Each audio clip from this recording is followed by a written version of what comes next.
We live in a crazy world, and I know that you've tested some of that craziness, but again, you don't want your children to test some of that craziness. So that's why I welcome you to this beautiful episode where we talk about how to keep our children safe, especially in this age and era. It's our responsibility, and we're not going to give it away. We're not going to assign it to the nannies. We're not going to assign it to the teachers. We're not going to assign it to our friends, our relatives. We have to own it up, and we have to make sure that we are present and parent and work through it and learn through it, because some of it it's triggering, and it brings trauma out of our lives into the visibility, and it lets us know that, okay, we're not as good as we thought we are. But again, the good thing about parenting, no one has a manual, has a formula. We can learn. So welcome, give us your comment and let us know what you think, but let's dive right into it.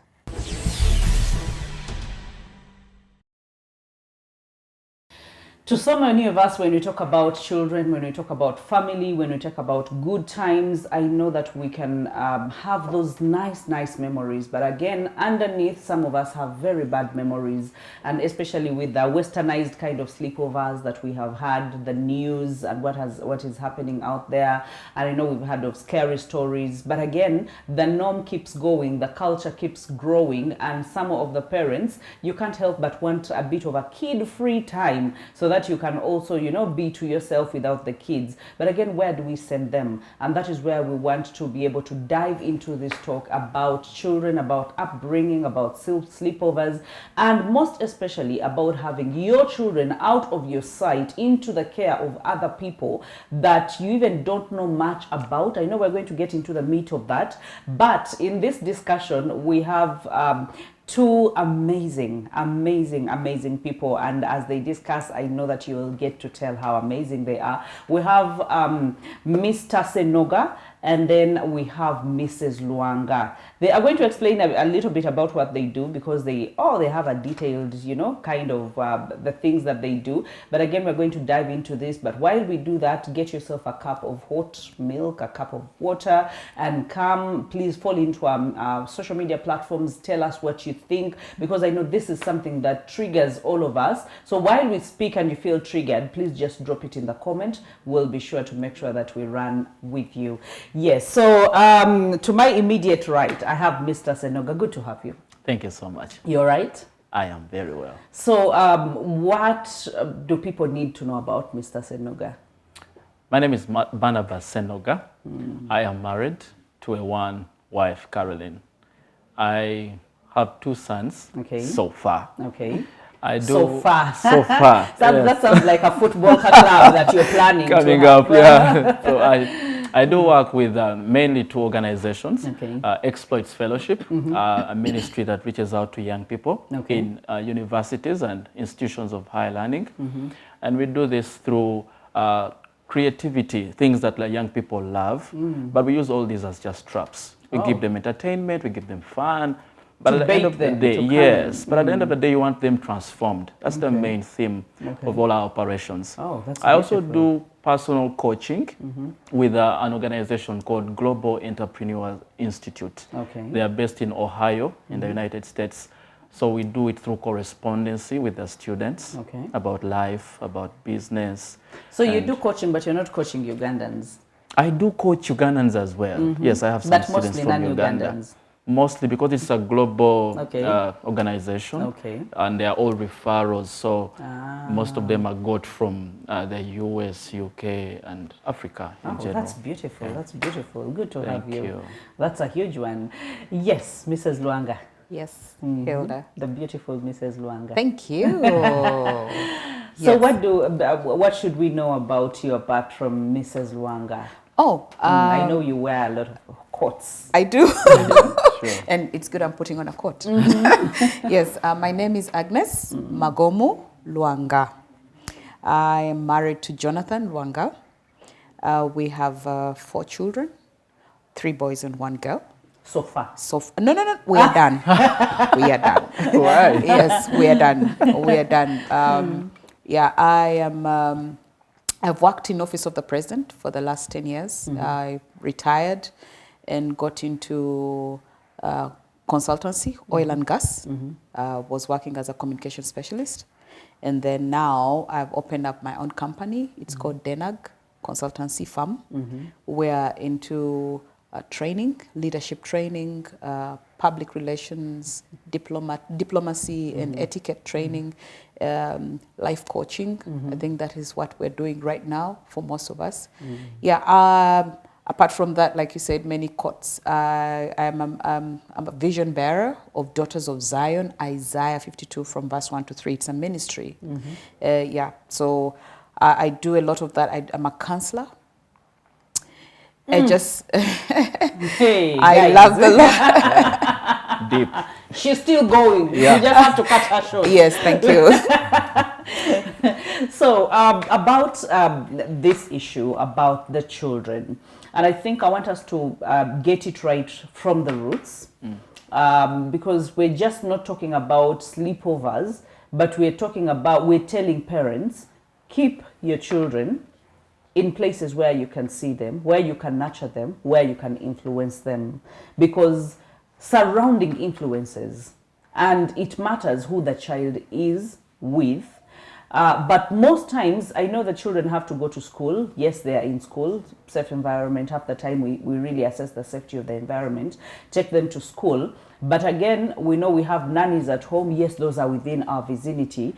But we've had people go out for holidays. Children go out for holidays. Not just the sleepovers, but you send them to their auntie to go and spend a holiday. Yeah. Because maybe they love that particular auntie, and children these days have a sense of entitlement. They ask for things. They are very bold and very confident, and they're like, no, I want to go to Auntie Gloria's place, because maybe they have a different environment from what is home, so they want a change. And then off you go. You pack their things, take them, and then you come back and you're like, oh, okay, I'm just having a mini vacation in my own house, not knowing what is happening with the children, where they are. And then the sleepovers. We've had so many horror stories about what has happened.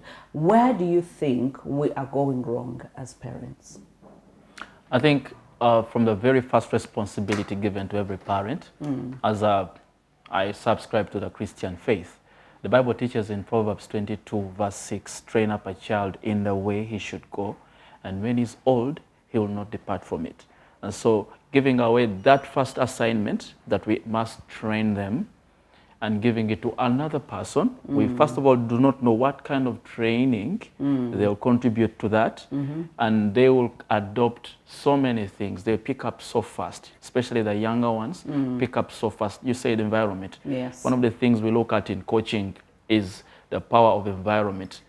And we know that there's an environment they're born into, one they grew up into, and one they can adopt later. So we look at that as part of the input of the training we give. And so when we leave that assignment and responsibility and do not follow up to see where they are going, who they are spending so much time with, what they're actually feeding them with, we lose touch with what's happening in their life. So even when they pick up something, they may not be comfortable to share with us, because they'll they keep feel, it within themselves. Yes, and so that compounds. What I hear you say is, when you talk about training does not just involve backing orders and commanding orders, do this or don't do that, but training also involves the environment in which the child lives, because then they are going to be exactly that. It's going to influence them. Exactly. Some of the things that you do, the rubbing of the shoulders, what they see you do, they emulate, they imitate, so it becomes part of the norm and the upbringing.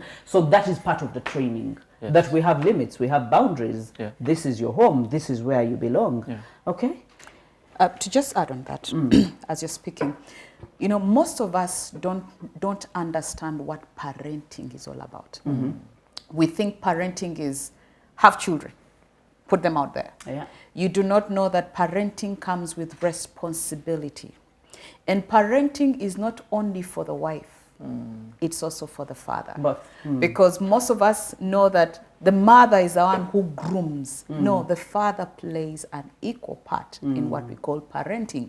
So we start off by telling or teaching these people that you're going to have children, but it is your sole responsibility as a parent to raise them well. Now, one mistake that most of us do, we think because we've taken long without having children, or you have, for example, you're having children at 40 or 30 something, so you think you know, this child has to be pampered, has to be given the best Spoiled. because you took long. You're doing a disservice. Yeah. I was sharing with Mr. Senoga earlier, and I said, you see, a lion gives birth to a lion. The only difference is when they are young, they are cubs. But when they grow into lions. The lion, yes. And they will fight for space. They will want their space, territory. So they won't tell whether you're the mother or not. And that is what we are doing. We are giving birth, and we do not know whether we're giving birth to lions, to ourselves.